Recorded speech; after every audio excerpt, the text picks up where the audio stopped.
resilience. So I started with Namaste because that is the first step towards disaster resilience. So what does Namaste mean?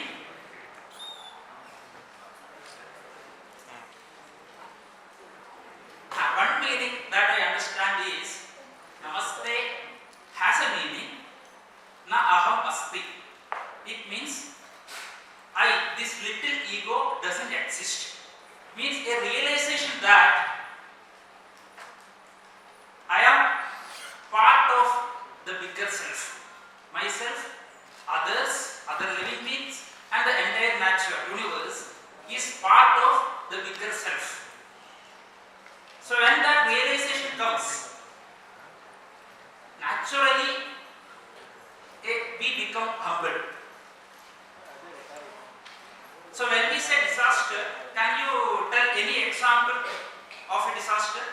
Anyone, please? Storm, earthquake. Storm, earthquake. So disaster, the term itself comes with the word dis or disappointment. Disaster brings only negative things. So there is one positive aspect that happens after disaster. What is that? So disaster means loss of life, loss of property, everywhere pain, panic, fear, depression. But there is something that is positive that comes after disaster. What is that? Silence. Silence. Fine. Yeah, good. An inner silence dawns. Or we become humble. We realize our littleness, how little we are, how small we are. Things are not in our control.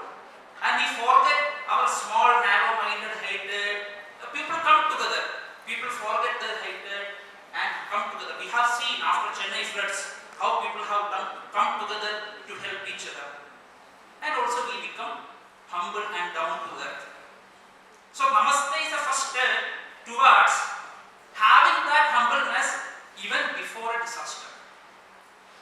So you see, disaster brings humbleness in our minds, in human beings. So if we can become humble, if we can reduce our ego, can we reduce the disaster?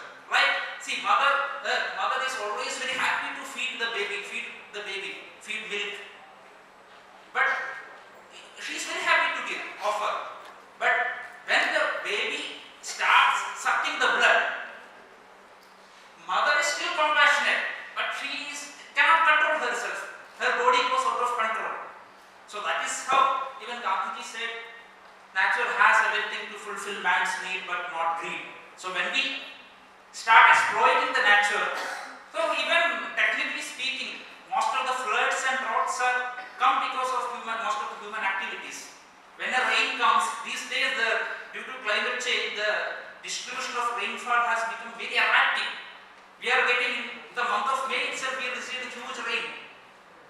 If you see the last 200 years, that the annual average rainfall in India has not changed much. We receive 1176 mm of rainfall annually, and that average annual rainfall has not changed, but the distribution has become very erratic. So when the rain comes, we have paved all the surfaces. So where is the space for water to go into the ground? So that time, huge runoff happens and flood comes during rains.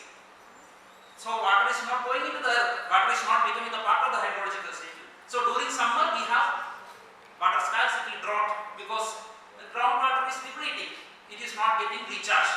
So that is all one kind of human activity and deforestation. Okay. Next slide. Yeah. So the Chendu Declaration of Action by United Nations in 2011 declares that there is no such thing as disaster. There are only natural hazards. Hazard becomes disaster due to vulnerability and exposure. So these are the few natural hazards, common natural hazards and man-made hazard I just listed out. So this is the hazard map of India. You can see same location prone to floods as well as drought. During rainy season there is flood, during summer there is drought. Yeah, these are some of the and properties in India from 1737 till 2005 Kashmir earthquake. Yeah, please. So this is from Gujarat. Yeah, please. This is from tsunami, has affected several states of India. Please.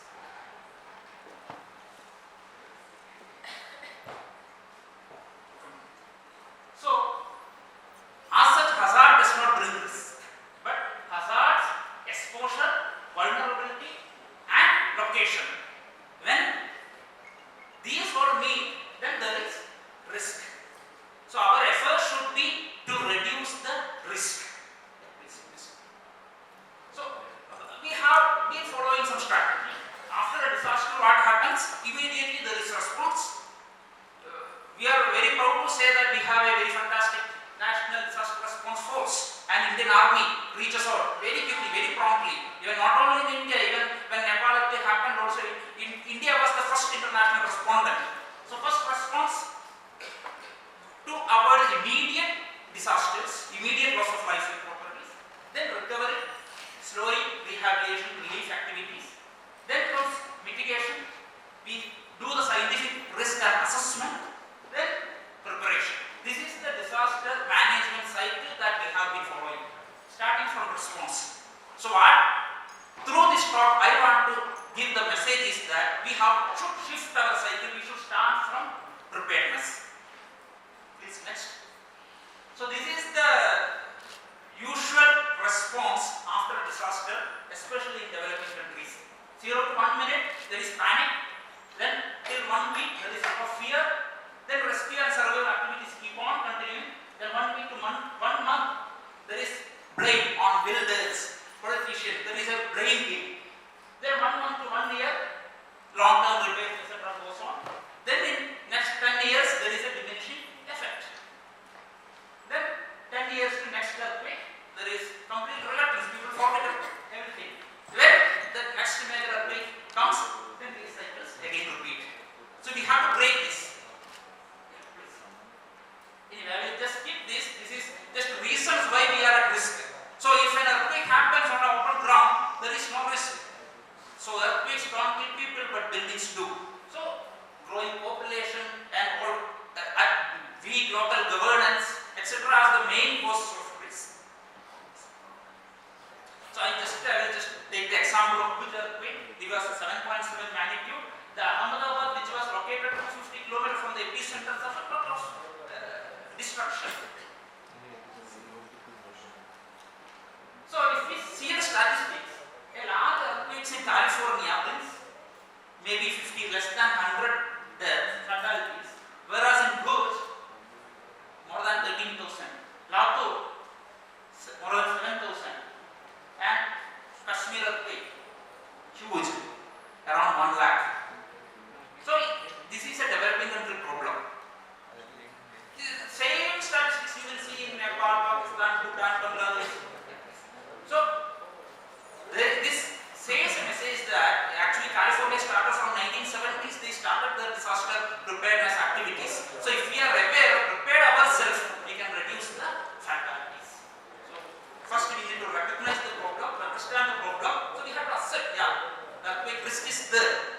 When the Gujarat earthquake happened, immediate next year we revised the seismic hazard map. In 2002, we revised the map. But actually, in northern Himalayas, there is a huge terrain built up. So our focus shall be there. In next 50 years, a major earthquake is still awaiting. Please next. So recognize the problem, capacity building activities. We need to do well before a disaster. So solution lies in buildings, not in earthquakes as such, and the buildings are in the control of engineers who design. So this is how our earth is usually slowly. So this is how buildings come up. Yeah, please. So usually homes, flats, infrastructure builds up, bridges, networks. So this is what is going to happen when a city develops. Now in Amaravati this is happening. So you know. Yeah, please. So this is an earthquake hazard assessment we have prepared from Indian Institute of Science, Bangalore, for the next 50 years. Yeah, this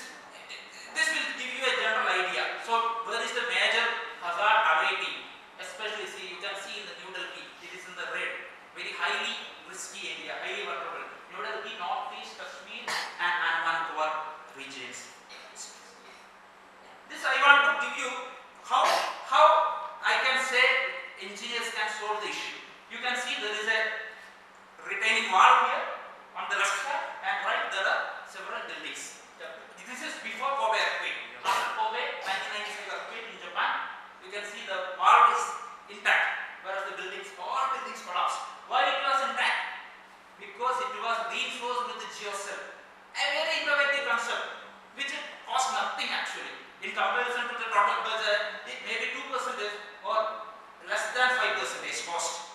So you can see the effect. The wall is really intact.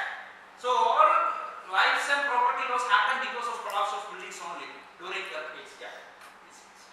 So this is another example. Actually, this was a geotechnical blunder because of differential settlement. It's happened. The repair work was done, but they kept some inclination, some leaning so as to attract the tourist. So we usually say even sometimes blunders becomes monuments. So, but yeah, please listen. What if that happens to our home? It is a disaster.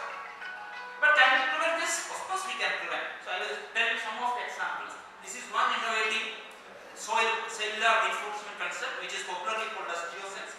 Please next. This is yeah. This is how when walls just to the previous one. Yeah. This is actually the geocell wall was laid and vegetation was planted and how beautiful. The slope is intact and stable. The landslide will not happen there. Please. So this is how it functions. Usually, yeah. This is how the failure suffers. When geocell is present, that failure suffers is very much restricted. This is the reinforcement mechanism that happens. Yeah, please next. So these are some from my laboratory. Yeah, please next. We have patented a few geocells using natural materials. Actually, the commercial one cost for 1 square meter it cost around 1,500 rupees, whereas this is available for no cost, and this is proven performing much better than the commercially available polythene geocells. So these are some higher geocells, some of the model tests we have conducted. So yeah, please. So the message I want to convey is that there is a solution available if we actually. I told you a disaster makes us humble. Humble means down to earth. So technically also speaking, if we are ready to look down to earth, there are solutions. Like even technically engineering solutions available, but we need to look well before a disaster. So this is an important message I want to convey. When Nepal earthquake happened, there was no space even for helicopter to land. We need a lot of open spaces which can be used for use large playgrounds during normal times. When the disaster happens, this can be used as for camping the people. And another one important message is that when the Nepal earthquake came, there were around 24,000 people were rescued. 24,000 people were rescued alive. Among that, 17,000 plus people were rescued by the local community, not by any force. 4,000 by the national forces and only 19 by the international forces. So 4,000 by the national forces like Nepal's army and police force, etc. And 17,000 people were rescued by the local people, community. So community is the first respondent. So community preparedness is the key. Yeah, please. Yeah, please. You will skip. Yeah, please. Yeah, here just the previous way. And here I just want to convey that this is an earthquake preparedness assessment that we have carried out for Delhi. So we have found that people are individually not prepared, but community-wise they are little prepared. Because when a disaster happens, people come together. So our intention should be to have that alertness and the spirit of togetherness well before a disaster. Yeah, these are some activities by our university. We are reaching out to several disasters. Yeah, please skip this.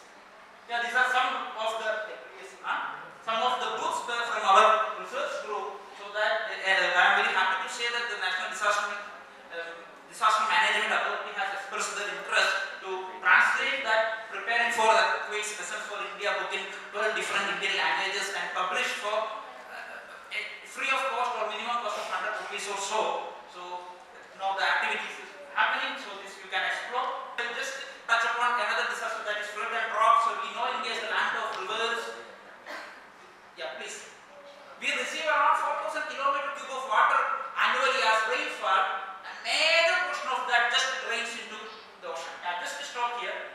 So decades back we had around 154 lakes in Bangalore city. Now next. Now it has reduced to 64 lakes. The Kampaguda bus stand was a Dharmamudi lake. Yeah, now just please through.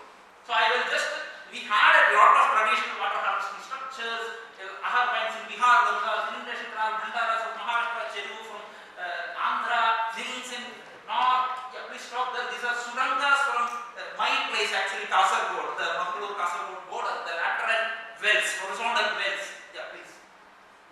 So, please, these are all well known rainwater harvesting structures and groundwater recharge techniques. So, we have to approach this. Every house must allow the water to go into the ground. So, I have another concept also about the coastal reservoirs. I will just slide through because we have the shortage of time. This is about storing water in the sea because 70% of our rain water which we receive just flow into the sea. So, this is about storing water in the sea, means saving water, storing water in water, storing fresh water in salt water. Anyway, please stop there. So, here I want to highlight, next slide. So, community has lot to contribute. So, I will just read out what the mayor, the governor of the Alpe province says. I will just read out. Disaster risk reduction is an investment, not a cost. It increases business returns. Alpe has seen a surge in investments even after typhoons and volcanic eruptions. Climate change adaptation and risk reduction allow development to proceed amid disasters since they don't disrupt people's lives when the local government takes charge of the disaster. When the local government takes charge of the disaster. When we are ready to take the responsibility. Yeah, please next. So Swami Vivekananda has said, no more weeping, we have wept enough. So now we stand and we went. Just the previous slide. Previous one. I just want to read out this in Indian context.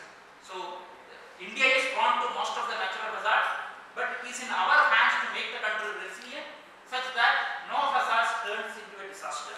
The government and public should be aware and vigilant. The hazardous portion of the city should be treated as an opportunity to invest in disaster risk reduction strategies which will indirectly complement and contribute to the progress of the nation in all social dimensions and infrastructure facility. Yeah, please. So, few messages to take away. Build back better. When a disaster happens, take that as an opportunity to build back, not just build back, but build back better. I think in Gujarat government has done that after 2005. Then from tragic to heroic, from reducing losses to reducing risk, and from reaction to response and prevention. And community preparedness is the key. So be deeply grateful towards the Mother Earth and prepare ourselves. So this is the actually Indian philosophy of disaster mitigation. Philosophically we are on track, but in practice we have to progress a lot. We have to imbibe our philosophy. Just be calm, bring the inner silence and respect the nature and be alert, aware and prepared. Then disaster can be what is supposed to be a disaster can be transformed into a key for prosperity. Thank you very much.